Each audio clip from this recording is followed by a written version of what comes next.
Hey everyone! After introducing the 8-circuit model of consciousness, we're now getting familiar with the first circuit, also called the oral biosurvival circuit.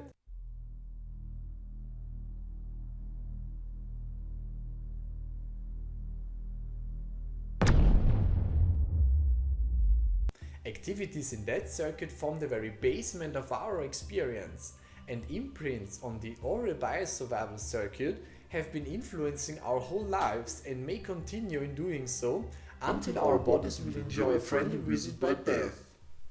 Speaking of death, probably the main feature of this circuit is to avoid or escape situations that could either end your life or damage your body. It acts unconsciously, mechanically, instinctively, without perception of time. In dangerous situations like facing a hungry animal or being confronted with a hostile person, we have to make decisions immediately. There is no time for rational thinking or contemplation. Fight or flee is what this circuit governs. However, it can get modified, or let's use our terms, it can get imprinted according to situations you experience during lifetime.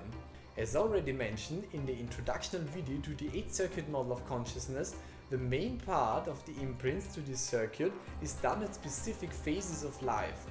The vulnerability curve, where these imprints are done most effectively, starts pretty high when getting born and declines more and more after being an infant and is pretty low when you're becoming an adult. So most of the strong imprints are done accidentally at an age we aren't able to rationalize them, where we are completely dependent on our environment, mostly our parents, keeping us alive, healthy and safe. Since the oral biosurvival circuit acts mechanically, without proper methods and exercises, the circuit may remain constant for our whole lives. And because it affects many, if not all, situations in daily experience, it also governs an important part of our lives. These robot-like features of our personality can stay unrecognized until we consciously try to investigate them. Therefore, it's useful to encounter your personal biosurvival circuit, work with it, learn its functions, and study your behavior, both when it's acting strongly and when it's calmed down. In the following videos, I will discuss the oral biosurvival circuit from a scientific perspective.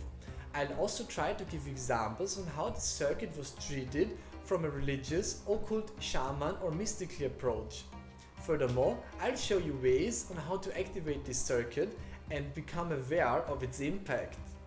To make this possible, I will present a bunch of exercises already done by myself and also provide some ideas taken from other people who got fascinating results out of their practices. If you remember situations where you think the first circuit got into action, like scary or dangerous ones, or when this circuit was totally calmed down and you felt like a newborn baby being totally safe, do not hesitate to share your information on this channel. Tell us about your methods on how to cope with anxiety or intense stress. Finally, don't forget to hit the subscribe button to stay tuned for upcoming mind shocks.